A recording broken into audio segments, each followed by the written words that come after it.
Good morning, dear students. Welcome to Study with आकाश।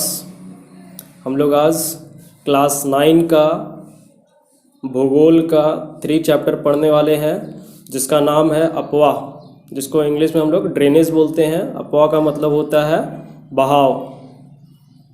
तो इस chapter में हम लोग देखते हैं कि अपवाह से जुड़े क्या क्या इसमें बात बताए गए हैं।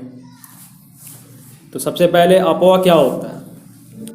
अपवाह शब्द एक क्षेत्र के नदी तंत्र की व्याख्या करता है। अपवाह शब्द क्या करता है? तो एक क्षेत्र के यानी एक एरिया में पाए जाने वाला जो नदी है उसका तंत्र, यानी कि वो किस तरह से फैला हुआ है या वो किस तरह से बह रहा है, उसकी व्याख्या करता है, यानी उसके बारे में हम लोग को बताता है। तो सबसे पहला पॉइंट हम लोग को यही नोट करना है कि अपवाह शब्द एक क्षेत्र के नदी तंत्र की व्याख्या करता है। अपवाह यानी कि बहाव। भारत के भौतिक मानचित्र को देखिए। अब भारत का जो फिजिकल मैप है उसको हम लोग को क्या करना है? देखना है। आप पाएंगे कि विभिन्न दिशाओं से छोटी छोटी धाराएं आकर एक साथ मिल जाती हैं, और हम लोग क्या पाएंगे कि विभिन्न दिशा, यानी कि तुम्हारा 4 दिशा होता है, पूरब, पश्चिम, उत्तर, दक्षिण, और उसके बाद 4 उप दिशा होता है जो पूरब, पश्चिम, उत्तर, दक्षिण के बीचों बीच होता है। तो विभिन्न दिशाओं से छोटी छोटी धाराएं, यानी कि नदी का छोटा छोटा धारा जो है आ करके एक साथ जब मिल जाता है तो एक मुख्य नदी का निर्माण करती है। अंततः इनका निकास किसी बड़े जलाशय यानी कि वाटर बॉडीज, जैसे कि अरब सागर है और भी बहुत सारा है, तो झील, जैसे यहाँ बताया जा रहा है कि झील या समुद्र या महासागर में होता है। और जो छोटी छोटी धाराएं आती है एक मुख्य नदी का निर्माण करके किसी बड़े जलाशय में जो है उसका निकास होता है, यानी बड़े जलाशय में जाकर के गिर जाती है। जैसे झील हो गया, समुद्र हो गया या महासागर हो गया, ये सब में जाकर के सारा पानी मिल जाता है। एक नदी तंत्र द्वारा जिस क्षेत्र का जल प्रवाहित होता है उसे एक अपवाह द्रोणी कहते हैं। ये भी इम्पॉर्टेंट क्वेश्चन है। हम लोग को यहाँ पे क्या बताया गया कि एक नदी तंत्र द्वारा, यानी नदियों के द्वारा जिस क्षेत्र का जल प्रवाहित होता है, यानी जिस भी इलाके का पानी बह करके आता है उसे एक अपवाह द्रोणी कहते हैं। अपवाह द्रोणी यानी कि ड्रेनेज बेसिन कहते हैं। मानचित्र का अवलोकन करने पर यह पता चलता है कि कोई भी ऊंचा क्षेत्र जैसे पर्वत या उच्च भूमि 2 पड़ोसी अपवाह द्रोणियों को एक दूसरे से अलग करती है। अब अगर हम लोग क्या कर रहे हैं कि मानचित्र का अगर अवलोकन करते हैं, यानी उसका निरीक्षण करते हैं, तो हमें यह पता चलता है कि कोई भी ऊंचा क्षेत्र जैसे पर्वत या फिर उच्च भूमि, यानी कि ऊंचा भूमि जो है वो 2 पड़ोसी अपवाह द्रोणियों को एक दूसरे से अलग करती है। यानी 2 अपवाह द्रोणी यानी कि 2 ड्रेनेज बेसिन जो होता है उसको एक दूसरे से अलग करती है। इस प्रकार की उच्च भूमि को जल विभाजक कहते हैं, और इस प्रकार का जो भूमि है उसको क्या बोलते हैं हम लोग? जल विभाजक कहते हैं। जैसा कि हम लोग को चित्र 3.1 में दिखाया जा रहा है कि यहाँ पे हम लोग को ये बताया जा रहा है कि एक धारा आ है और दूसरा धारा बा है, यानी कि एक दूसरे नदी का धारा है और एक और दूसरे नदी का धारा है, और इसके बीच में जो है वो जल विभाजक है, यानी कि ये दोनों नदियों को जो है अलग करने का काम करती है। भूमि अगर ऊंचा है तो नदी जो है वो क्या होगा कि एक दूसरे साइड से निकल जाएगा और एक दूसरे साइड से निकल जाएगा। आगे बताया जा रहा है, क्या आप जानते हैं विश्व की सबसे बड़ी अपवाह द्रोणी अमेजन नदी की है? ये भी बहुत इंपॉर्टेंट क्वेश्चन आता है कि विश्व की जो सबसे बड़ी द्रोणी है वो कौन सी है? तो अमेजन नदी की है, यानी सबसे बड़ा बेसिन जो है वो अमेजन नदी का है। उसके बाद क्या बताया जा रहा है कि भारत में किस नदी की अपवाह द्रोणी सबसे बड़ी है? तो भारत की किस नदी की सबसे बड़ी अपवाह द्रोणी है? तो इसका आंसर हो जाएगा गंगा। इसका आंसर क्या हो जाएगा? गंगा, यानी गंगा का जो है वो सबसे बड़ा अपवाह द्रोणी है। अब यहाँ तक हम लोग देखें अपवाह क्या होता है। अब इसके आगे हम लोग को देखना है कि भारत में अपवाह तंत्र यानी drainage system in India. Bharat के अपवाह तंत्र का नियंत्रण मुख्यतः भौगोलिक आकृतियों के द्वारा होता है। और भारत का जो अपवाह तंत्र है यानी कि उसका ड्रेनेज सिस्टम जो है उसका नियंत्रण यानी उसको कंट्रोल जो किया जाता है मुख्यतः भौगोलिक आकृतियों के द्वारा होता है। यानी कि किस तरह से पृथ्वी का आकृति है, कहाँ पे पर्वत है, कहाँ पहाड़ है, इस तरह से उसका नियंत्रण किया जाता है। इस आधार पर भारतीय नदियों को दो मुख्य वर्गों में विभाजित किया गया है। और इस आधार पे यानी अपवाह तंत्र के आधार पर जो है वो भारतीय नदी को दो मुख्य वर्गों में विभाजित किया गया है, जिसमें पहला है हिमालय की नदियाँ तथा दूसरा जो है वो प्रायद्वीपीय नदियाँ।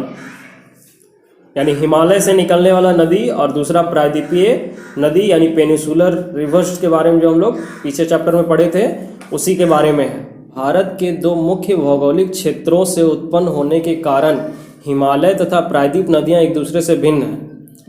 यानी भौगोलिक क्षेत्र के कारण क्या होता है कि हिमालय से जो नदी निकल रहा है या फिर प्रायद्वीपीय जो नदी निकल रहा है वो एक दूसरे से बहुत ज़्यादा अलग होता है।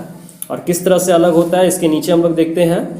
हिमालय की अधिकतर नदियाँ 12मासी नदियाँ होती हैं। ये बहुत इंपॉर्टेंट क्वेश्चन है, अक्सर एग्जाम में ये पूछा जाता है कि हिमालय की अधिकतर नदियाँ जो है वो किस प्रकार की होती है। तो 12मासी यानी कि 12 महीना जो है ये बहते रहेगा, जनवरी से लेकर दिसंबर तक हमेशा इस नदी में पानी हम लोग को मिलेगा। इनमें वर्ष भर पानी रहता है क्योंकि इन्हें वर्षा के अतिरिक्त ऊंचे पर्वतों से पिघलने वाले हिम द्वारा भी जल प्राप्त होता है। और इसका कारण क्या है, तो यहाँ पे जो ऊंचे पर्वत है तो उसमें जो हिम है यानी कि बर्फ जो है उनके पिघलने के कारण भी जो है इन नदियों को जल प्राप्त होते रहता है, जिसके वजह से ये हमेशा 12 महीना जो है हमेशा पूरे साल भर बहते रहती है। तो ये हम लोग को याद रखना है कि हिमालय का ही नदी जो है वो 12मासी होता है, प्रायद्वीपीय जो नदियां हैं वो 12मासी नहीं होती हैं। हिमालय की दो मुख्य नदियां सिंधु तथा ब्रह्मपुत्र इस पर्वतीय श्रृंखला के उत्तरी भाग से निकलती है। और हिमालय का दो मुख्य नदी है कौन कौन, तो वो सिंधु, दूसरा ब्रह्मपुत्र इस पर्वतीय श्रृंखला के उत्तरी भाग से निकलती है। यानी कि उत्तर से जो है वो कौन कौन सा नदी निकल रहा है, तो सिंधु और ब्रह्मपुत्र। और किसके उत्तर, तो हिमालय के उत्तर से। इन नदियों ने पर्वतों को काटकर गॉर्जों का निर्माण किया है। और इन नदियों ने क्या किया है, तो पर्वत को काट करके गॉर्जों का निर्माण किया है। जैसा कि हम लोग जानते हैं कि पानी का जो बहाव होता है वो काफ़ी ज़्यादा तेज़ होता है, क्योंकि पर्वत से जब वो पानी गिरना शुरू होता है तो उसके रास्ते में जो भी चीज़ आएगा वो उसको काट करके निकल जाएगा, क्योंकि पानी का धारा इतना तेज़ होता है कि अगर हम उसके प्रेशर को और ज़्यादा बढ़ा दें तो वो किसी भी चीज़ को जो है वो काट सकता है। तो इसीलिए जब ये नदियाँ जो है वो पर्वतों से निकलती है तो गॉर्जों का निर्माण करती है। गॉर्जों जैसा कि यहाँ पे फिगर में दिखाया गया है कि गॉर्ज जो है इसको बोला जाता है, जैसा कि हम लोग देख पा रहे हैं कि ये नदी का जो आ रहा है वो क्या किया है कि पहाड़ों को काट करके जो है वहाँ से निकला है, तो इसी को क्या बोलते हैं, गॉर्ज बोला जाता है। ये हम लोग को याद रखना है। हिमालय की नदियाँ अपने उत्पत्ति के स्थान से लेकर समुद्र के लंबे रास्ते को तय करती है। और हिमालय से जितना भी निकलने वाला नदी है वो सारा अपने उत्पत्ति यानी उसका जो उद्गम स्थान होता है जहाँ से नदियाँ निकलती हैं से लेकर समुद्र तक के लंबे रास्ते को तय करती है। और ये लास्ट जाती है समुद्र तक। ये अपने मार्ग के ऊपरी भागों में तीव्र अपरदन क्रिया करती हैं। और इनके रास्ते में अगर किसी तरह का भी रुकावट आता है तो उन रुकावट को जो है वो काट करके, यानी अपरदन का मतलब होता है कि मिट्टी का कटाव या फिर उनके रास्ते में पत्थर वगैरह जो आता है सारे को काट करके आगे बढ़ती हैं तथा अपने साथ भारी मात्रा में सिल्ट एवं बालू का संवहन करती है। और जब ये नदियाँ अपने उद्गम स्थान से निकलती हैं तो इसके रास्ते में जो भी आता है, पत्थर आता है चाहे मिट्टी आता है, तो उनको काटते हुए आती है, जिसके वजह से ये अपने साथ भारी मात्रा में सिल्ट एवं बालू का संवहन करती है। सिल्ट यानी कि मिट्टी या फिर बालू जो होता है उसका साथ में लेकर के आती है, क्योंकि जब ये चट्टानों को काटती है तो काटने के साथ साथ वो भी जो है नदी के साथ बह जाता है, और बहने के साथ साथ वो सारा जो है अपने साथ लेकर के आती है और उसको किनारे पे छोड़ देती है। मध्य एवं निचले भागों में ये नदियाँ विसर्प, गोखुर, झील तथा अपने बाढ़ वाले मैदानों में बहुत सी अन्य निक्षेपण आकृतियों का निर्माण करती हैं। अब मध्य एवं निचले भाग में ये नदियाँ क्या करती हैं, तो विसर्प यानी कि सांप के जैसा आकृति बनाती है पानी जो है वो टेढ़ा मेढ़ा जाएगा।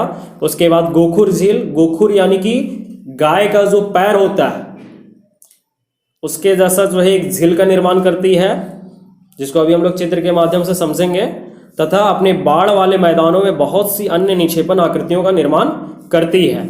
जैसा कि यहाँ पे हम लोग को दिखाया जा रहा है कि नदी की विभिन्न अवस्थाएं।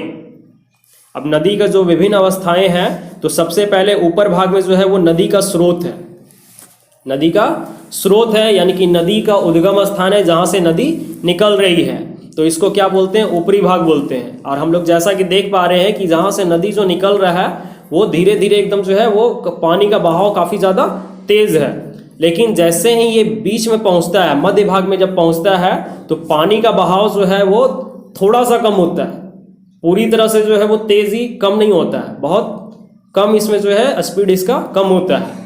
उसके बाद यहीं पे जो है ये विसर्प यानी कि सांप के जैसा जो है आकार लेना शुरू कर देती है, यानी पानी जो है वो धीरे धीरे होने के वजह से वो सांप जैसा बनना शुरू हो जाता है। उसके बाद यहाँ पे क्या होता है कि गोखुर झील, गोखुर झील यानी कि जैसा गाय का जो पैर होता है उसी के जैसा यहाँ पे हम लोग को दिखाया जा रहा है। उसके बाद इसका यही है तुम्हारा निचला भाग, और सबसे नीचे जब जाता है ये, तो यहाँ पे एक डेल्टा का निर्माण करता है। डेल्टा यानी कि जब धीरे धीरे इसका गति कम हो जाता है नदी का, तो ये पानी का जो है वो अलग अलग रास्ते से निकलना शुरू हो जाती है, और निकलने के वजह से क्या चीज़ का निर्माण करती है, तो डेल्टा का निर्माण करती है। ये पूर्ण विकसित डेल्टाओं का भी निर्माण करती है, जैसा कि हम लोग चित्र 3.3 में देखें। अधिकतर प्रायद्वीपीय नदियाँ मौसमी होती हैं। अभी हम लोगों जो है पढ़े वो हिमालय के नदी के बारे में पढ़े, अब आगे हम लोग को देखना है प्रायद्वीपीय नदियाँ किस प्रकार की होती हैं। तो अधिकतर प्रायद्वीपीय नदियाँ जो होती है वो मौसमी होती है, क्योंकि इनका प्रवाह वर्षा पर निर्भर करता है। और प्रायद्वीपीय नदियाँ हम लोग को याद रखना है कि वो मौसमी होती है, मौसम के अनुसार जो है वहाँ पे वर्षा होता है, तो उसी पर ये निर्भर करता है। यानी बारिश का अगर मौसम है तो पानी खूब बहेगा, और अगर नहीं है तो नदी जो है वो सूख जाएगा। शुष्क मौसम में बड़ी नदियों का जल भी घटकर छोटी छोटी धाराओं में बहने लगता है। और शुष्क यानी कि गर्मी का जब मौसम आता है तो उस समय बड़ी नदियाँ जो है उनका भी जल घटकर छोटी छोटी धाराओं में बहने लगता है। हिमालय की नदियों की तुलना में प्रायद्वीपीय नदियों की लंबाई कम तथा छिछली है। और हिमालय का नदी का तुलना अगर किया जाए प्रायद्वीपीय नदी के साथ, तो उसका लंबाई जो होता है वो कम होता है, क्योंकि ये जो है मौसमी है और इसमें पानी जो है वो पूरी 12 महीना जो है नहीं रहता है, जिसके वजह से ये कम दूरी तय करता है। इसीलिए यहाँ बोला गया है कि लंबाई कम तथा छिछली होती है, यानी कि ये ज़्यादा फैलती भी नहीं है। फिर भी इनमें से कुछ केंद्रीय उच्च भूमि से निकलती हैं तथा पश्चिम की तरफ बहती हैं। फिर भी जो है इनमें से कुछ नदी जो है ऊंचे भूमि से निकलती है और पश्चिम की तरफ बहती है। क्या आप इस प्रकार की दो बड़ी नदियों को पहचान सकते हैं? प्रायद्वीपीय भारत की अधिकतर नदियां पश्चिमी घाट से निकलती हैं तथा बंगाल की खाड़ी की तरफ बहती हैं। और हम लोग को क्या बताया जा रहा है कि प्रायद्वीपीय भारत की जो अधिकतर नदी है वो पश्चिम घाट से, जिसके बारे में हम लोग चैप्टर 2 में पढ़े थे, पश्चिम घाट, तो पश्चिमी घाट से निकलती है तथा बंगाल की खाड़ी की तरफ बहती है। तो ये था हिमालय का नदी और प्रायद्वीपीय नदियों के बारे में कुछ बताया गया था। अब हम लोग देखते हैं हिमालय की नदियाँ, यानी हिमालय में कौन कौन सी नदी होती है या फिर कौन कौन सा नदियाँ जो है हिमालय से निकलती हैं। तो सिंधु, गंगा तथा ब्रह्मपुत्र हिमालय से निकलने वाली प्रमुख नदियाँ हैं। यानी हमारा जो प्रमुख नदी है वो कौन कौन सा है, तो सिंधु है, गंगा है और ब्रह्मपुत्र है, जो हिमालय से निकलती है। ये नदियाँ लंबी हैं तथा अनेक महत्वपूर्ण एवं बड़ी सहायक नदियाँ आकर इनमें मिलती हैं। और ये नदियाँ क्या हैं, तो काफ़ी ज़्यादा लंबी हैं और अनेक महत्वपूर्ण एवं सहायक बड़ी नदियाँ जो है इनसे आकर के मिलती है। यानी अगर नदी एक बह रहा है तो उसकी कुछ सहायक नदियाँ भी होती है। ऐसा नहीं कि गंगा अगर बह रही है तो सिर्फ गंगा का ही पानी आ रहा है उसमें, और भी बहुत सारा नदी आकर के उसमें मिलता है, उसके बाद उसके धारा को जो है वो तेज करता है। किसी नदी तथा उसकी सहायक नदियों को नदी तंत्र कहा जाता है। और इसमें भी एक और इम्पॉर्टेंट क्वेश्चन है कि किसी नदी तथा उसकी सहायक नदी को हम लोग क्या बोलेंगे, तो नदी तंत्र यानी कि रिवर सिस्टम्स कहा जाता है। अब इसके आगे है सिंधु नदी तंत्र, जो हम लोग अभी देखें हिमालय से निकलने वाला प्रमुख नदी है सिंधु, गंगा, ब्रह्मपुत्र। तो अब इसके बाद हम लोग पढ़ेंगे सिंधु नदी तंत्र के बारे में। सिंधु नदी का उद्गम मानसरोवर झील के निकट तिब्बत में है। अब सिंधु नदी का उद्गम यानी कि वो निकलने का जो स्थान है वो कहाँ से है, तो मानसरोवर झील के निकट तिब्बत में है। पश्चिम की ओर बहती हुई यह नदी भारत में जम्मू कश्मीर के लद्दाख जिले से प्रवेश करती है। और पश्चिम की ओर ये बहने वाली जो सिंधु नदी है वो भारत में जम्मू कश्मीर के लद्दाख जिले से प्रवेश करती है। इस भाग में यह एक बहुत ही सुंदर दर्शनीय गार्ज का निर्माण करती है। और जो कश्मीर है, जम्मू कश्मीर के लद्दाख ज़िले से जब ये प्रवेश करती है तो इसी भाग में ये एक बहुत ही सुंदर दर्शनीय यानी देखने लायक गार्ज का निर्माण करती है। इस क्षेत्र में बहुत सी सहायक नदियां जैसे जास्कर, नुब्रा, सियोक तथा हुंजा इस नदी में मिलती है। अब सिंधु नदी में जो है वो सहायक नदियां कौन कौन सा आकर मिलती है, तो जास्कर, नुब्रा, सियोक तथा हुंजा नदी, ये सब सिंधु नदी का जो है सहायक नदियां हैं। सिंधु नदी बलूचिस्तान तथा गिलगित से बहते हुए अटक में पर्वतीय क्षेत्र से बाहर निकलती है। अब सिंधु नदी जो है वो हम लोग पहले देखें कि ये जो है जम्मू कश्मीर के लद्दाख ज़िले से प्रवेश करती है। और उसके बाद क्या बताया जा रहा है कि सिंधु नदी बलूचिस्तान तथा गिलगित से बहते हुए अटक, एक इलाके का नाम है, अटक में पर्वतीय क्षेत्र से बाहर निकलती है। सतलुज, ब्यास, रावी, चिनाब तथा झेलम आपस में मिलकर पाकिस्तान में मिठानकोट के पास सिंधु नदी में मिल जाती है। अब इसमें और भी सहायक नदियां आकर के मिलती हैं, जैसे सतलुज है, ब्यास, रावी, चिनाब तथा झेलम, जिसके बारे में चैप्टर 2 में हम लोग पढ़ चुके हैं ये नदी के बारे में। तो वही सारा नदी है, सतलुज, ब्यास, रावी, चिनाब तथा झेलम आपस में मिलकर पाकिस्तान में मिठानकोट के पास सिंधु नदी में मिल जाती है।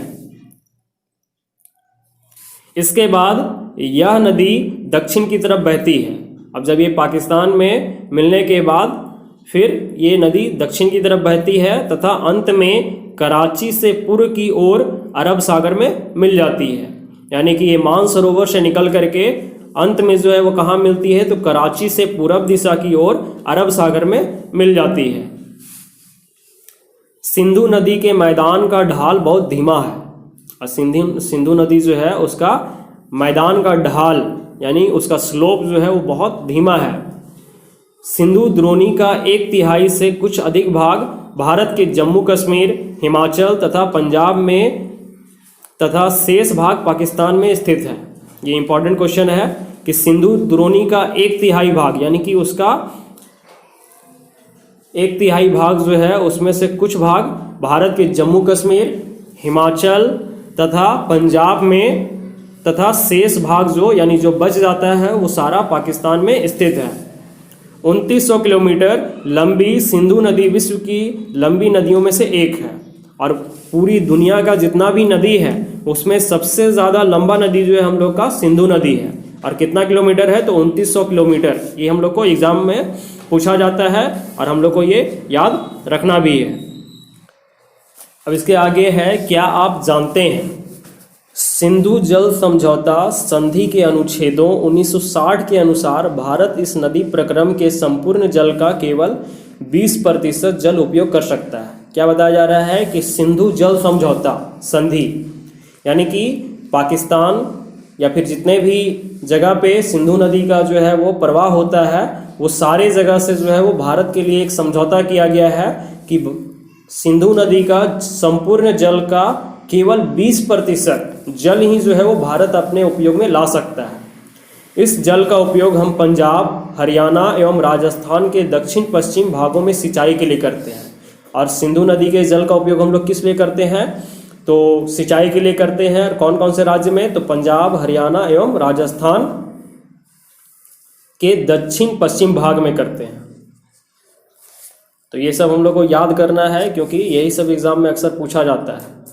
अब इस आगे हम लोग देखते हैं गंगा नदी तंत्र। अब गंगा नदी तंत्र क्या है, तो गंगा की मुख्य धारा भागीरथी गंगोत्री हिमानी से निकलती है तथा अलकनंदा उत्तराखंड के देवप्रयाग में इससे मिलती है। अब गंगा का जो मुख्य धारा है वो कहाँ से निकलता है, तो भागीरथी गंगोत्री हिमानी यानी हिम नदी से निकलती है तथा अलकनंदा यानी कि उत्तराखंड के देवप्रयाग में इससे मिलती है। हरिद्वार के पास गंगा पर्वतीय भाग को छोड़कर मैदानी भाग में प्रवेश करती है। और हरिद्वार में क्या होता है कि गंगा जो है पर्वतीय भाग यानी पर्वतों वाले क्षेत्र को छोड़ करके मैदानी भाग में जो है वो प्रवेश करती है। हिमालय से निकलने वाली बहुत सी नदियां आकर गंगा में मिलती हैं। और हिमालय में निकलने वाला जो भी नदी है वो बहुत सारा नदी गंगा में आकर के मिलती है।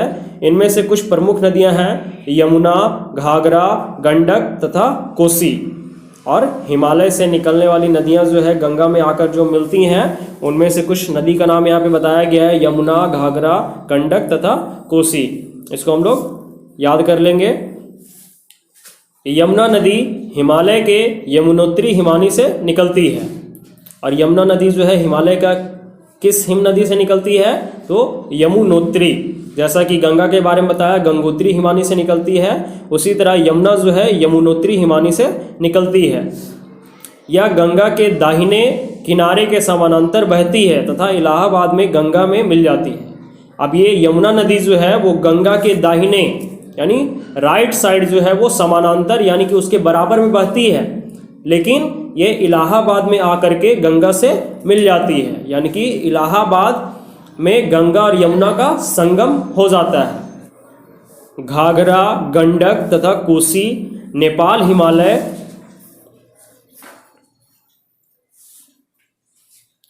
से निकलती है। अब क्या बताया गया कि घाघरा है या फिर यहाँ पे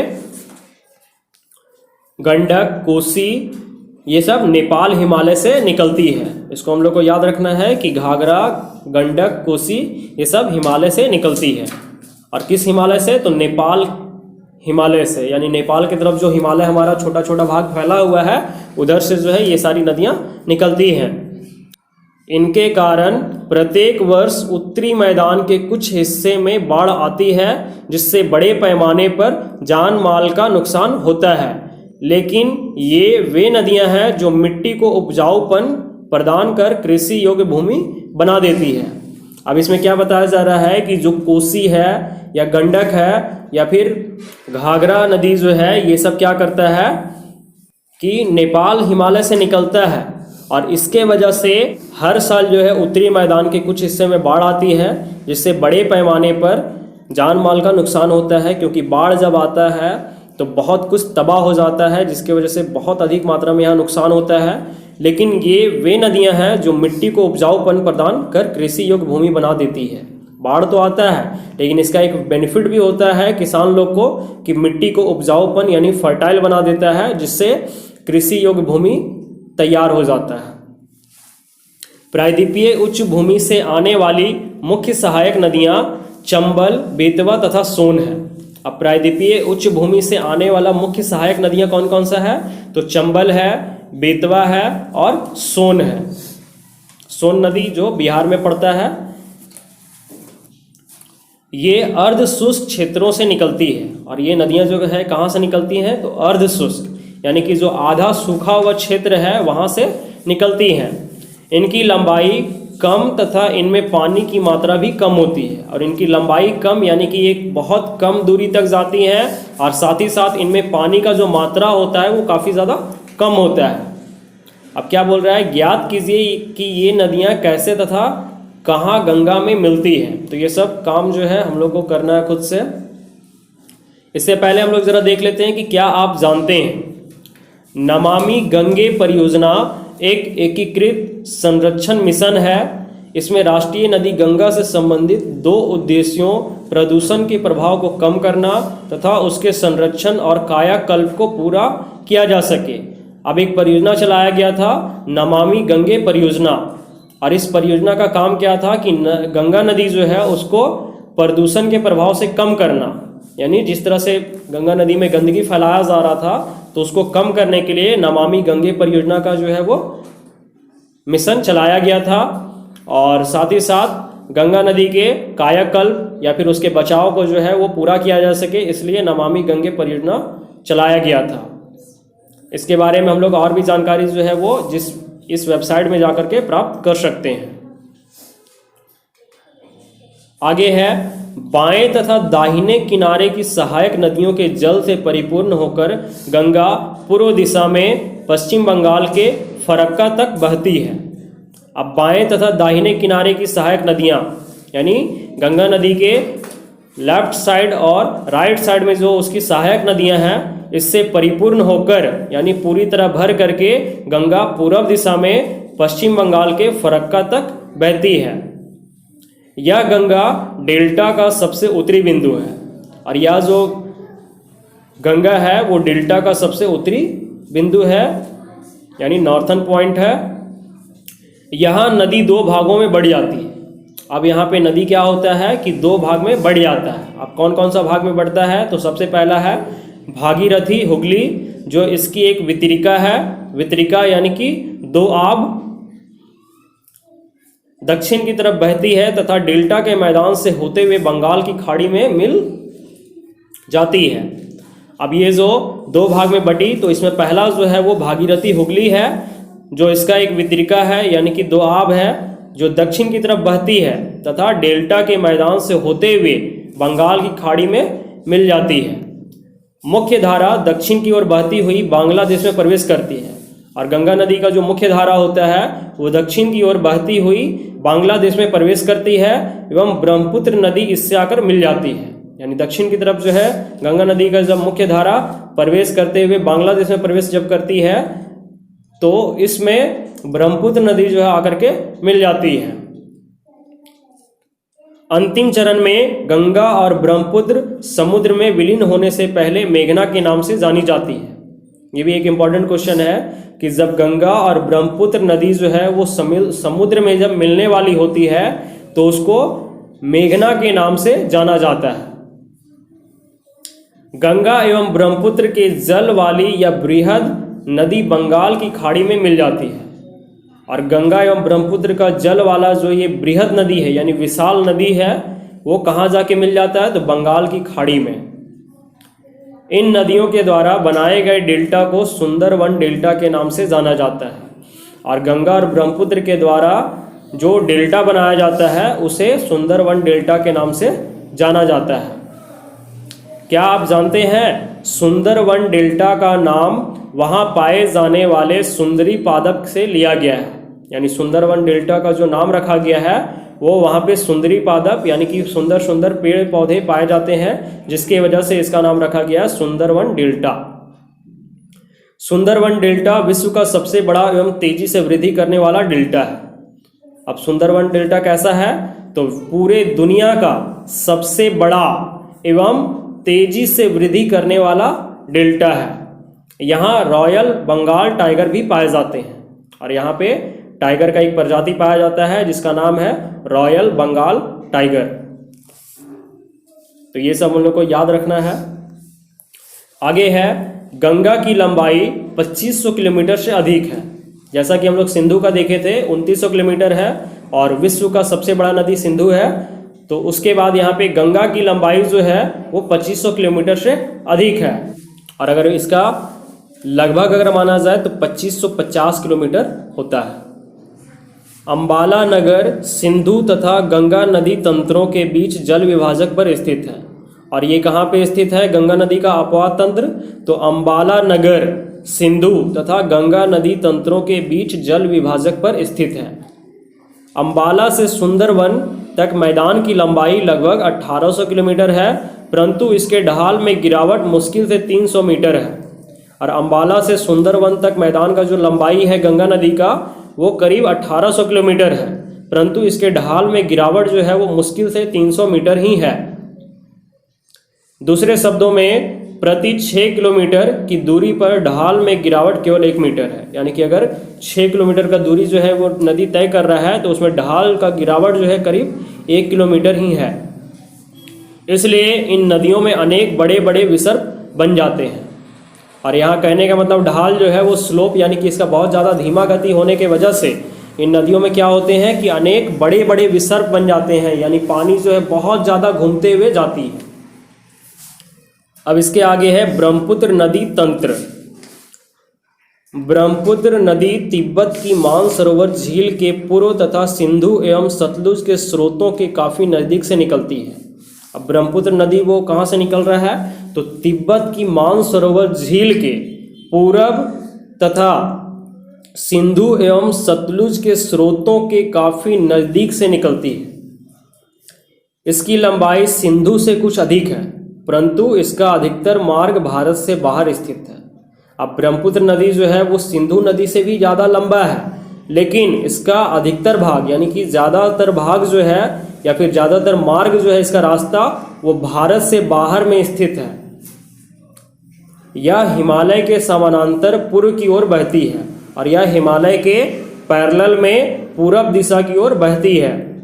नामचा बारवा शिखर 7,757 मीटर के पास पहुंचकर या अंग्रेजी के यू अक्षर जैसा मोड़ बनाकर भारत के अरुणाचल प्रदेश में गॉर्ज के माध्यम से प्रवेश करती है।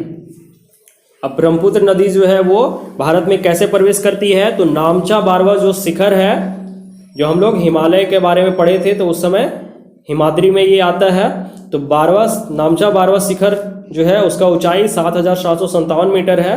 तो इसके पास पहुंचकर या अंग्रेजी के यू अक्षर जैसा मोड़ बनाकर भारत के अरुणाचल प्रदेश में गॉर्ज के माध्यम से प्रवेश करती है। यहाँ इसे दिहांग के नाम से जाना जाता है। अब जब ये यहाँ पे प्रवेश करती है तो इस ब्रह्मपुत्र नदी को यहाँ पे दिहांग के नाम से जाना जाता है, यानी अरुणाचल प्रदेश में ब्रह्मपुत्र नदी को हम लोग दिहांग के नाम से जानते हैं। तथा दिबांग, लोहित, केनुला एवं दूसरी सहायक नदियाँ इससे मिलकर असम में ब्रह्मपुत्र का निर्माण करती है। अब जब अरुणाचल प्रदेश में ये दिहांग के नाम से जाना जाता है तो इसके साथ कुछ सहायक नदियाँ भी जो है मिलती हैं, जैसे दिबांग, लोहित, केनुला, ये सारी नदियाँ मिल करके असम में ब्रह्मपुत्र का निर्माण करती है।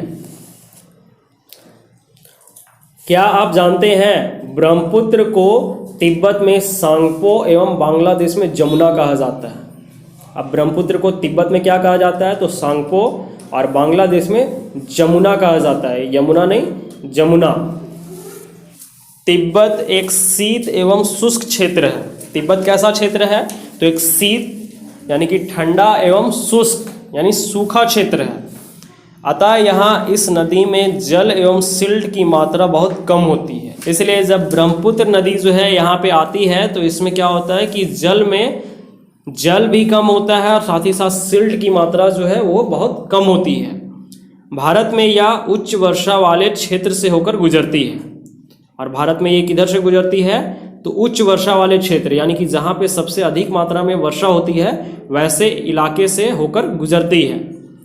यहाँ नदी में जल एवं सिल्ट की मात्रा बढ़ जाती है। अब जैसे ही ये बहुत ज़्यादा वर्षा वाले क्षेत्र से गुजरेगी तो नदी में जो जल है यानी पानी का स्तर और सिल्ट यानी कि बालू वगैरह जो है उसका भी मात्रा बढ़ जाता है। असम में ब्रह्मपुत्र अनेक धाराओं में बहकर एक गुम्फित नदी के रूप में बहती है। अब असम में जो ब्रह्मपुत्र नदी क्या है, तो अनेक धाराओं में बहकर यानी कि उसका धारा जो है बहुत सारा बन जाता है और एक गुम्फित नदी के रूप में बहती है तथा बहुत से नदियाँ द्वीपों का निर्माण करती है और साथ ही साथ बहुत सारा नदी द्वीप का निर्माण करती है, यानी रिवर आइलैंड का निर्माण करती है। क्या आपको ब्रह्मपुत्र के द्वारा बनाए गए विश्व के सबसे बड़े नदी द्वीप का नाम याद है?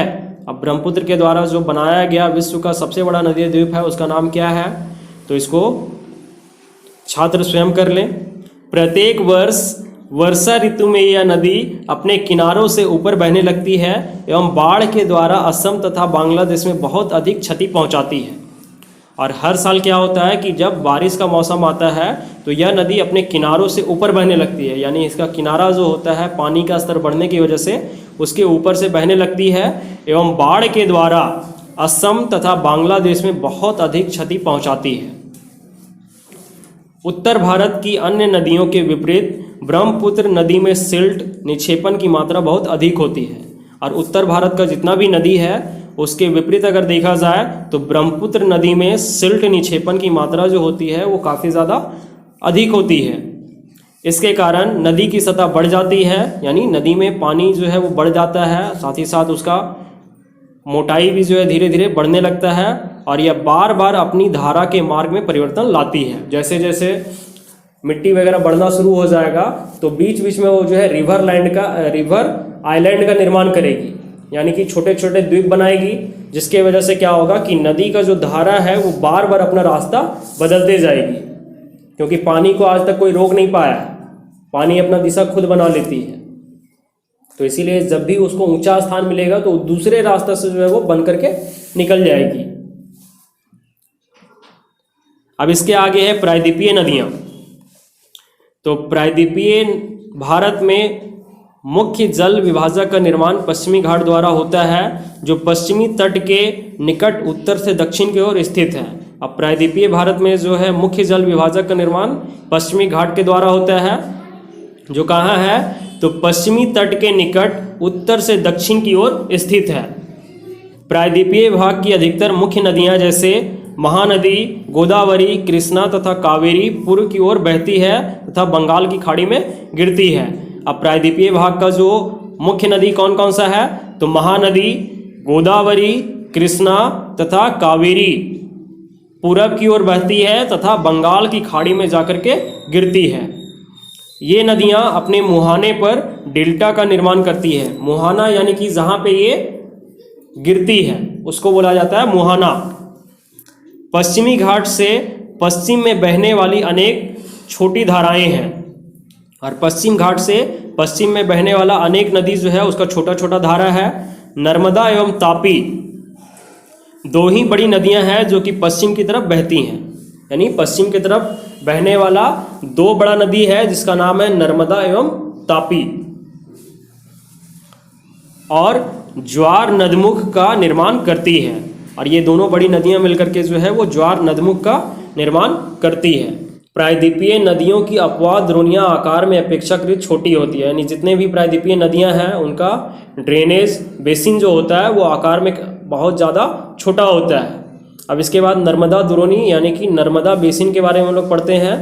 नर्मदा का उद्गम मध्य प्रदेश में अमरकंटक पहाड़ी के निकट है, और नर्मदा का उद्गम जो है यानी उसका निकलने का जो स्थान है वो मध्य प्रदेश में अमरकंटक पहाड़ी के निकट है, यानी उसके समीप है।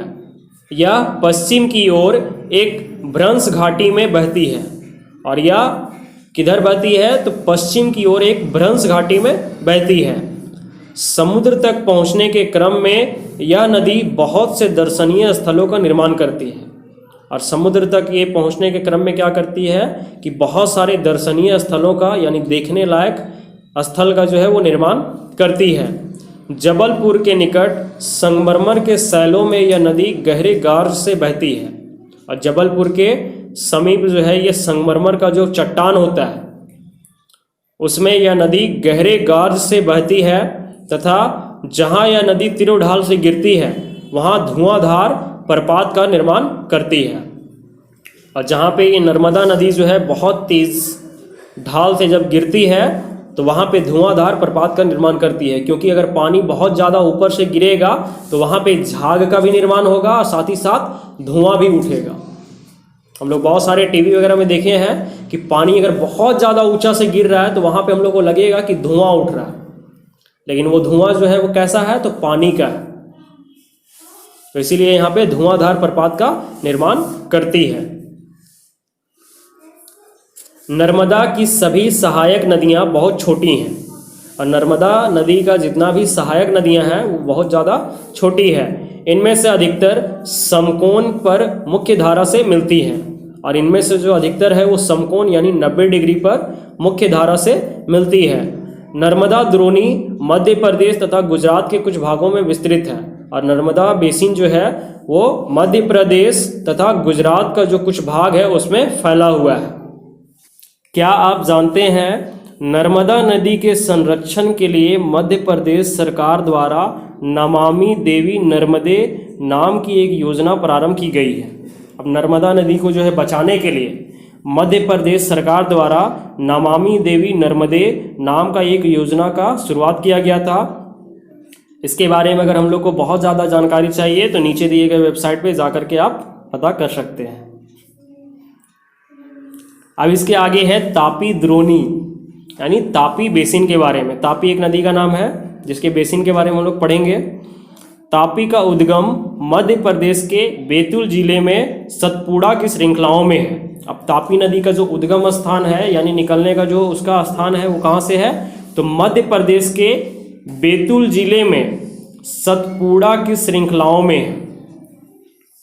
यह भी नर्मदा के समानांतर एक भ्रंश घाटी में बहती है और यह जो तापी नदी है वो नर्मदा के समानांतर यानी उसके पैरेलल में जो है एक भ्रंश घाटी में बहती है, लेकिन इसकी लंबाई बहुत कम है।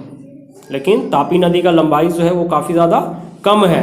इसकी द्रोणी मध्य प्रदेश, गुजरात तथा महाराष्ट्र राज्य में है और इसका जो बेसिन है नदी का वो मध्य प्रदेश, गुजरात और महाराष्ट्र राज्य में है। अरब सागर तथा पश्चिमी घाट के बीच का तटीय मैदान बहुत अधिक संकीर्ण है और अरब सागर और पश्चिमी घाट का जो बीच का तटीय मैदान है, जो किनारे वाला मैदान है, वो बहुत ज़्यादा संकीर्ण यानी कि पतला है। इसलिए तटीय नदियों की लंबाई बहुत कम है। इसीलिए जो किनारे में नदी पाया जाता है उसका लंबाई जो होता है वो बहुत ज़्यादा कम होता है पतला होने की वजह से। पश्चिम की ओर बहने वाली मुख्य नदियाँ साबरमती, माही, भारतपूजा तथा पेरियार है। और पश्चिम की ओर बहने वाली मुख्य नदियों के नाम क्या है, तो साबरमती, माही, भारतपूजा तथा पेरियार है। उन राज्यों के नाम बताइए जहां ये नदियां बहती हैं, छात्र स्वयं कर लें। इसके आगे है गोदावरी द्रोणी यानी गोदावरी बेसिन के बारे में पढ़ेंगे। गोदावरी सबसे बड़ी प्रायद्वीपीय नदी है। ठीक है, ये बहुत ही इंपॉर्टेंट क्वेश्चन है कि गोदावरी जो है वो किस प्रकार की नदी है, तो बहुत ही बड़ी प्रायद्वीपीय नदी है। हिमालय का नदी नहीं है, ये प्रायद्वीपीय नदी है। यह महाराष्ट्र के नासिक ज़िले में पश्चिम घाट की ढालों से निकलती है। और ये कहाँ से निकलती है, तो महाराष्ट्र के नासिक ज़िले में पश्चिम घाट की ढालों से निकलती है। इसकी लंबाई लगभग 1500 किलोमीटर है और इसका जो लंबाई है गोदावरी नदी का वो लगभग 1500 किलोमीटर है। यह बहकर बंगाल की खाड़ी में गिरती है और ये गोदावरी नदी जो है बह करके बंगाल का खाड़ी में गिरती है। प्रायद्वीपीय नदियों में इसका अपवाह तंत्र सबसे बड़ा है और जितना भी तरह का प्रायद्वीपीय नदी हम लोग देखें उसमें सबसे बड़ा अपवाह तंत्र यानी ड्रेनेज सिस्टम जो है वो सबसे बड़ा गोदावरी नदी का है। इसकी द्रोणी महाराष्ट्र नदी द्रोणी का 50% भाग यानी कि गोदावरी नदी का जो है 50% भाग कहाँ कहाँ है, तो महाराष्ट्र, मध्य प्रदेश, उड़ीसा तथा आंध्र प्रदेश में स्थित है। गोदावरी में अनेक सहायक नदियाँ मिलती हैं।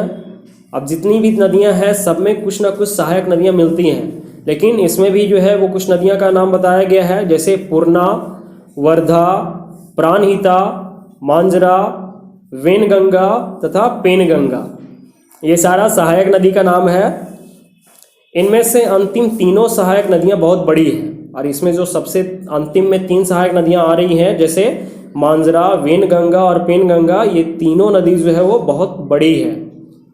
बड़े आकार और विस्तार के कारण इसे दक्षिण गंगा के नाम से भी जाना जाता है और काफ़ी ज़्यादा आकार और विस्तार यानी फैले हुए के कारण इसे दक्षिण गंगा के नाम से भी जाना जाता है। अब इसके आगे है महानदी द्रोणी यानी महानदी बेसिन के बारे में पढ़ेंगे। महानदी का उद्गम छत्तीसगढ़ की उच्च भूमि से है तथा यह उड़ीसा से बहते हुए बंगाल की खाड़ी में मिल जाती है। अब महानदी का उद्गम स्थान कहाँ से है, तो छत्तीसगढ़ की उच्च भूमि से है तथा यह उड़ीसा से बहते हुए बंगाल की खाड़ी में मिल जाती है। यानी कि ये छत्तीसगढ़ से निकलेगी और उड़ीसा से गुजरते हुए बंगाल का खाड़ी में जाकर के मिल जाएगी। इस नदी की लंबाई 860 किलोमीटर है और महानदी का लंबाई जो है वो 860 किलोमीटर है। इसकी अपवाह द्रोणी महाराष्ट्र, छत्तीसगढ़, झारखंड तथा उड़ीसा में है और महानदी का जो द्रोणी है, अपवा द्रोणी यानी कि ड्रेनेज बेसिन जो है वो महाराष्ट्र में है, छत्तीसगढ़, झारखंड तथा उड़ीसा में है। ये सब याद करने वाला चीज़ है।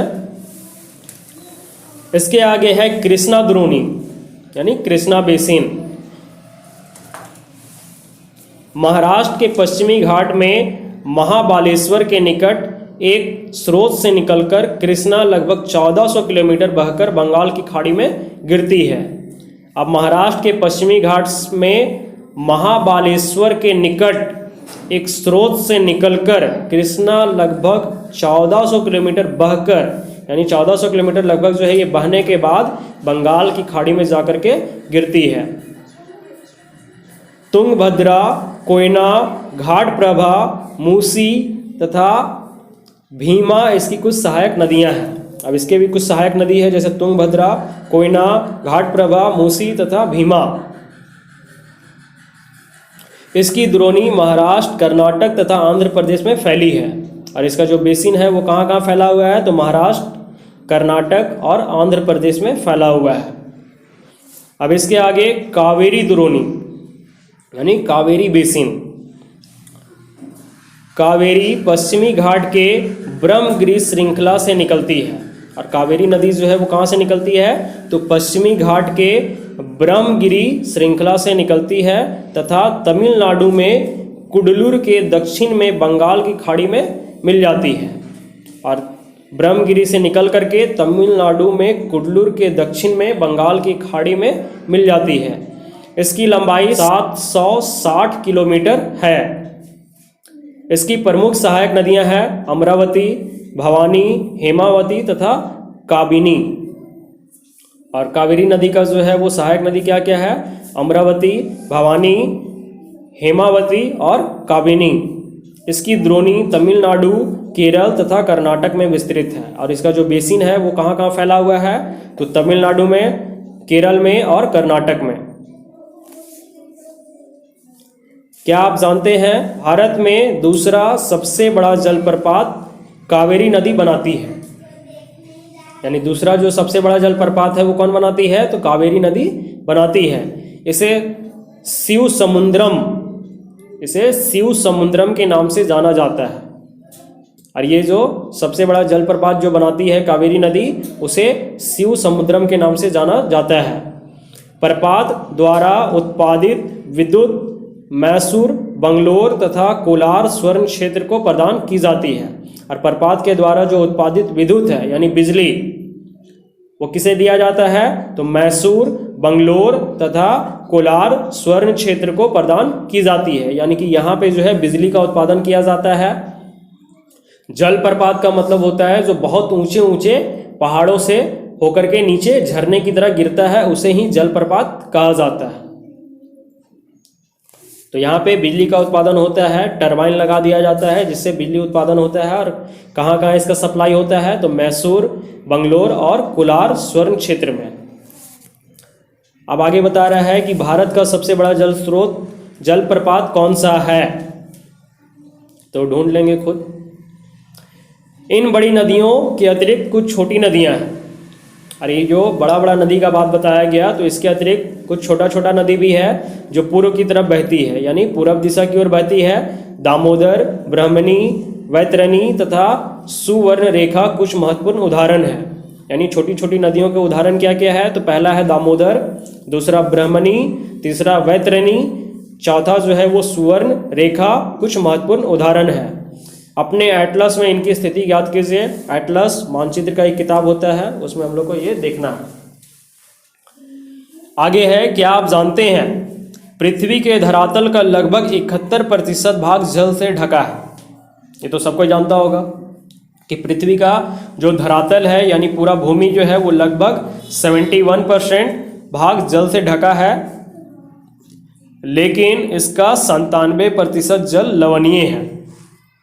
71% तो ढका हुआ है, लेकिन 71% का 100% जब निकालेंगे हम लोग तो उसमें नमक युक्त पानी जो है वो 97% है। केवल 3% ही स्वच्छ जल के रूप में उपलब्ध है, और केवल 3% जल ही जो है वो स्वच्छ यानी पीने योग्य है, जिसका 3/4 भाग हिमानी के रूप में है। और अगर 3% जो है वो स्वच्छ जल है तो उसमें भी 3/4 भाग जो है, यानी 3% का 3/4 भाग हिमानी के रूप में यानी कि बर्फ के रूप में जमा हुआ है, जो कि तुम्हारा उत्तरी ध्रुव और दक्षिणी ध्रुव में है। अब इसके आगे झीलें, लेक्स जिसको बोलते हैं इंग्लिश में। कश्मीर घाटी तथा प्रसिद्ध डल झील नाव वाले घरों तथा शिकारा से तो आप परिचित ही होंगे। अब कश्मीर घाटी का जो प्रसिद्ध डल झील है, नाव वाले घरों तथा शिकारा से तो आप परिचित ही होंगे। यानी कश्मीर का जो ये घाटी है वहाँ पे नाव जैसा घर बनाया जाता है जिसको शिकारा बोला जाता है, जो प्रत्येक वर्ष हजारों पर्यटकों को आकर्षित करते हैं।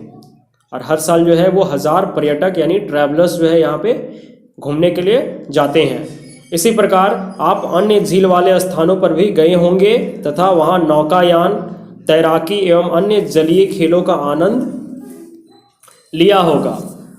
अब झील पे अगर हम लोग जा रहे हैं तो झील तो हम लोग गए नहीं है, लेकिन डैम जो है वो पता हम लोग कर सकते हैं। जैसे डैम में हम लोग अगर जाते हैं तो वहाँ पे नौकायान यानी नाव पे बैठ के हम लोग खुद से उसको चला सकते हैं, तैराकी स्विमिंग भी कर सकते हैं और अन्य जलीय खेल यानी पानी में खेलने वाला जो खेल होता है उसका आनंद लिया होगा।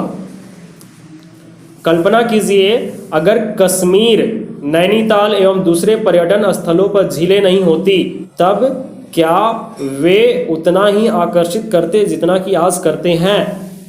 अब यहाँ पे कल्पना करने के लिए बोल रहा है कि अगर कश्मीर और नैनीताल या फिर दूसरे जो पर्यटन स्थल हैं, जो घूमने वाले जगह हैं, अगर वहाँ पे झील नहीं होता तब क्या वे उतना ही आकर्षित करते जितना आज करते हैं।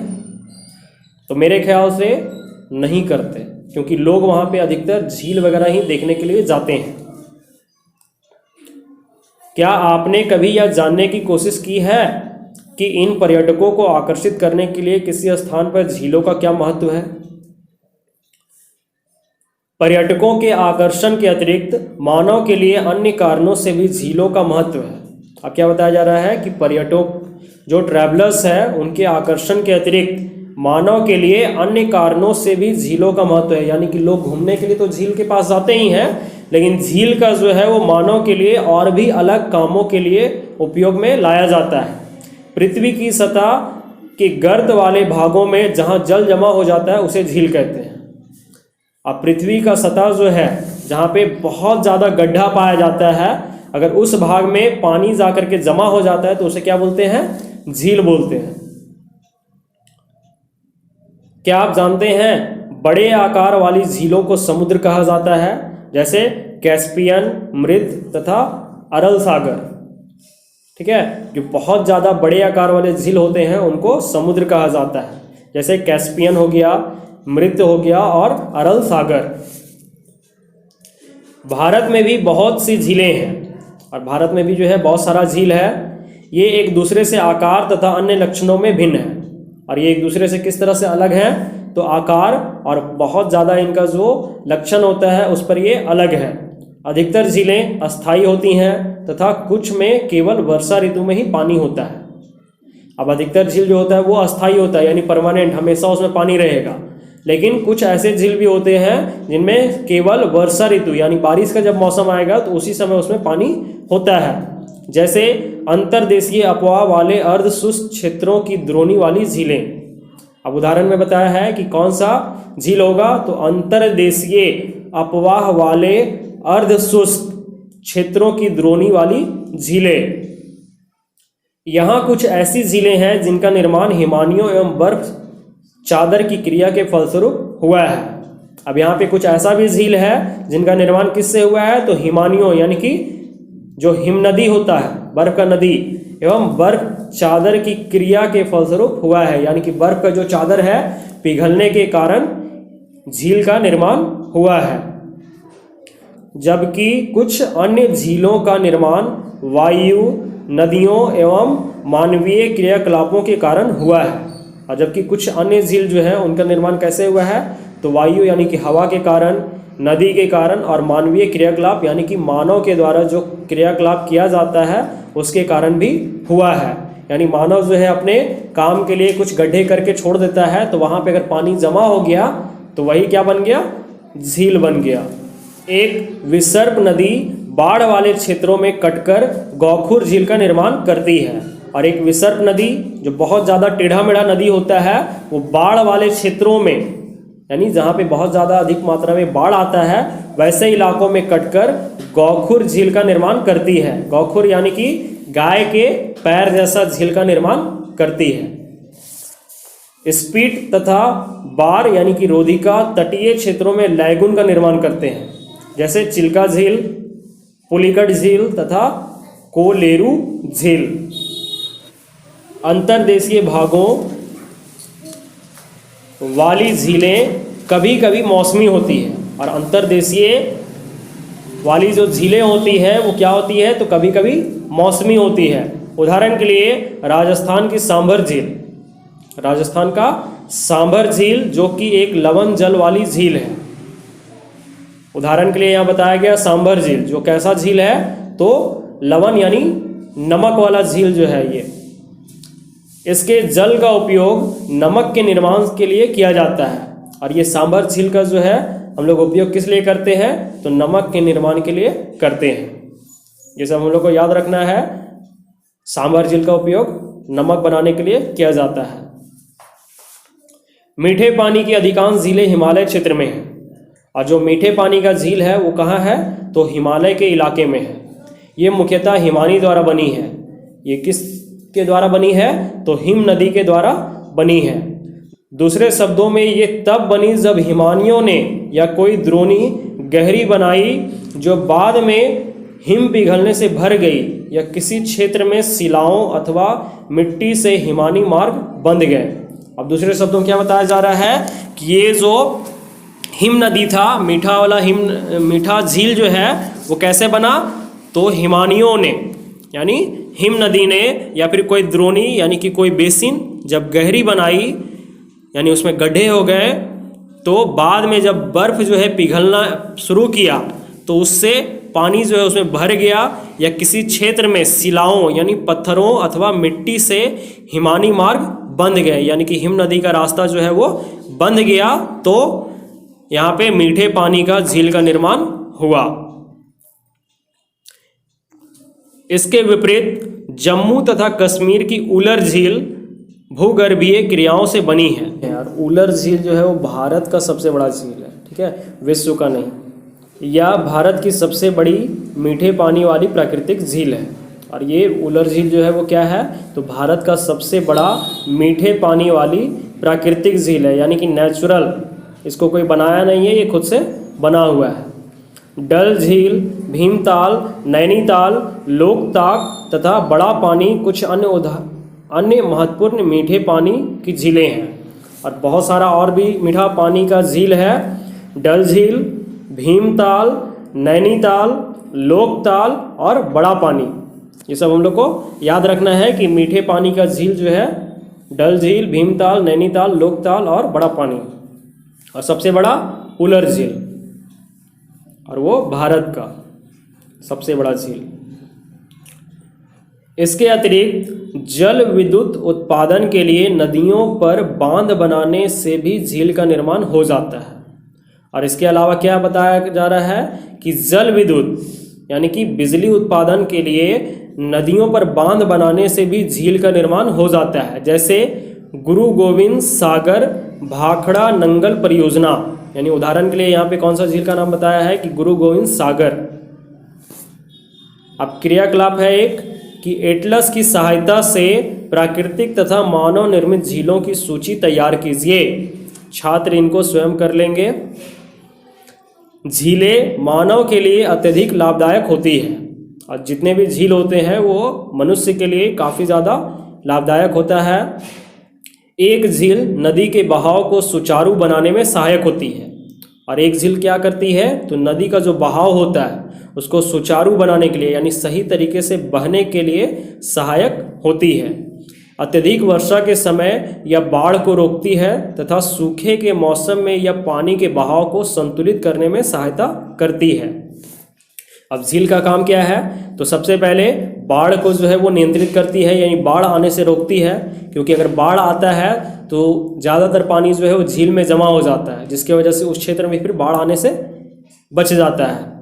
तो सबसे पहले ये बाढ़ को रोकता है, और सूखे के समय में यानी जब अकाल पड़ेगा तो उस मौसम में जो है वो पानी के बहाव को संतुलित करने में सहायता करती है। यानी पानी जो कभी सूख जाता है नदी वगैरह में तो उसके बहाव को जो है वो नियंत्रित यानी संतुलित करती है। झीलों का प्रयोग जल विद्युत उत्पन्न करने में भी किया जा सकता है, और झील का उपयोग बिजली के उत्पादन में भी किया जा सकता है। ये आसपास के क्षेत्रों की जलवायु को सामान्य बनाती है। और झील का काम क्या है, तो जितना भी तुम्हारा आसपास का क्षेत्र है, इलाका है, उसके जलवायु को सामान्य बनाती है, जलीय पारितंत्र को संतुलित रखती है, झीलों की प्राकृतिक सुंदरता व पर्यटन को बढ़ाती है तथा हमें मनोरंजन प्रदान करती है। अब झील का इतना सारा उपयोगिता है मानव के लिए। अब इसके आगे है नदियों का अर्थव्यवस्था में महत्व। अर्थव्यवस्था यानी आर्थिक रूप से जो है नदी का हम लोग मनुष्य जो है किस तरह से अपने उपयोग में लाते हैं, क्या क्या उसको बेनिफिट होता है। संपूर्ण मानव इतिहास में नदियों का अत्यधिक महत्व रहा है। यानी मानव इतिहास, अगर पूरे मानव इतिहास में अगर हम लोग देखें तो नदी का जो है वो काफ़ी ज़्यादा महत्व रहा है। नदियों का जल मूल प्राकृतिक संसाधन है, और नदी का जल जो है वो मूल प्राकृतिक संसाधन है, यानी प्रकृति के द्वारा दिया हुआ एक उपहार है, तथा अनेक मानवीय क्रियाकलापों के लिए अनिवार्य है। और मानव का जो है क्रियाकलाप होता है बहुत सारे काम के लिए बहुत ज़्यादा जरूरी भी है नदी। यही कारण है कि नदियों के तट ने प्राचीन काल से ही अधिवासियों को अपनी ओर आकर्षित किया है।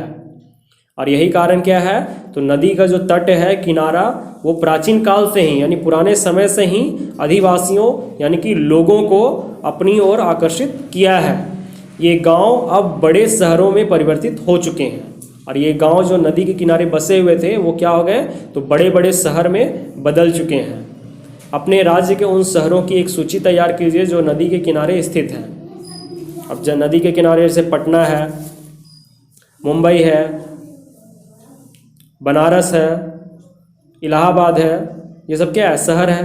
तो ये सब नदी के किनारे ही बसा हुआ है। किंतु भारत जैसे देश के लिए जहाँ की अधिकांश जनसंख्या जीविका के लिए कृषि पर निर्भर है, वहाँ सिंचाई, नौ संचालन, जल विद्युत निर्माण में नदियों का महत्व बहुत अधिक है। जैसा कि हम लोग जानते हैं कि भारत जो है वो कृषि प्रधान देश है, सबसे ज़्यादा खेती जो है वो भारत में ही किया जाता है। तो यहाँ की अधिकांश जनसंख्या जो है वो जीविका के लिए यानी अपना जीवन यापन करने के लिए कृषि पर निर्भर है। तो वहाँ पे नदी का क्या क्या उपयोग हो सकता है, सबसे पहला सिंचाई के लिए यानी खेतों में पानी देने के लिए, नौ संचालन यानी नौका यानी नाव चलाने के लिए, जल विद्युत निर्माण में नदियों का बहुत अधिक महत्व है। अब इससे पहले है राष्ट्रीय नदी संरक्षण NRCP। देश में नदी सफाई कार्यक्रम का शुभारंभ 1985 में गंगा एक्शन प्लान GAP के साथ आरंभ हुआ।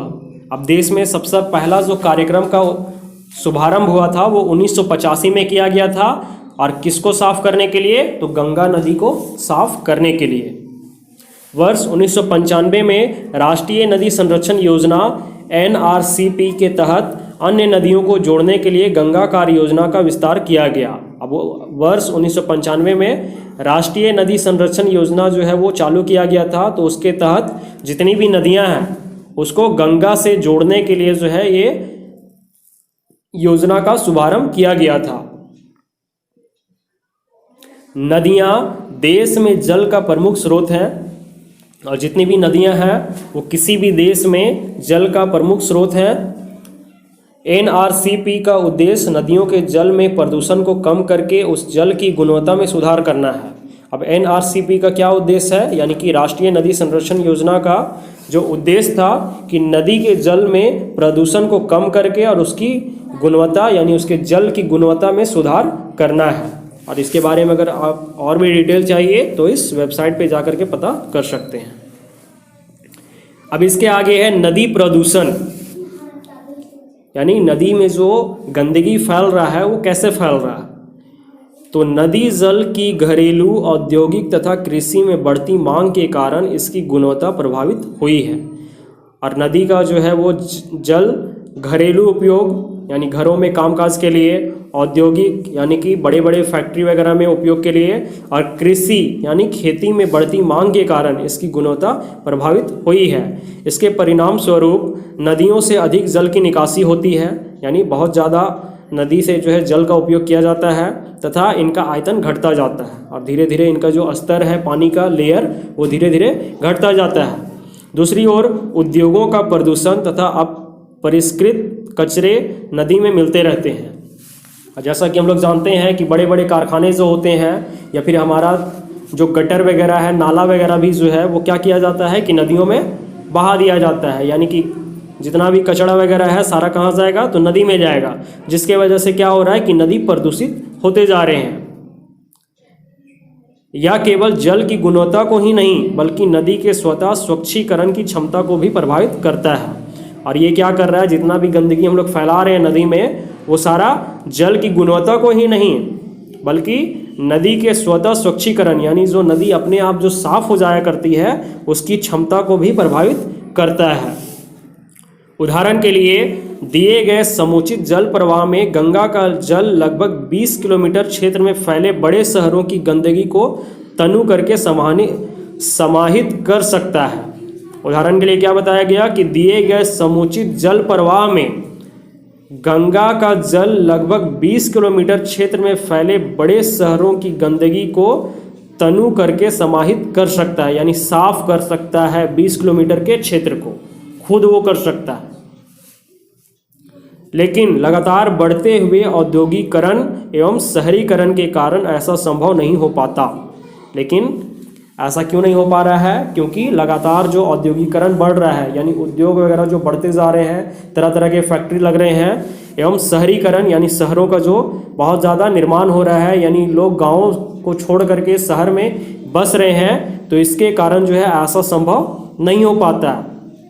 तथा अनेक नदियों में प्रदूषण का स्तर बढ़ता जा रहा है। नदियों में बढ़ते प्रदूषण के कारण इनको स्वच्छ बनाने के लिए अनेक कार्य योजनाएं लागू की गई हैं। और नदी में जिस तरह से प्रदूषण बढ़ रहा है तो इसको दूर करने के लिए अनेक योजनाएं लागू की गई हैं। क्या आपने कभी ऐसी कार्य योजनाओं के बारे में सुना है? नदी के प्रदूषित जल से हमारा स्वास्थ्य किस प्रकार प्रभावित होता है? बिना स्वच्छ जल का मानव जीवन, इस विषय पर विचार करें तथा अपनी कक्षा में एक वाद विवाद प्रतियोगिता का आयोजन करें। तो ये सारा जो है छात्र को स्वयं करना है।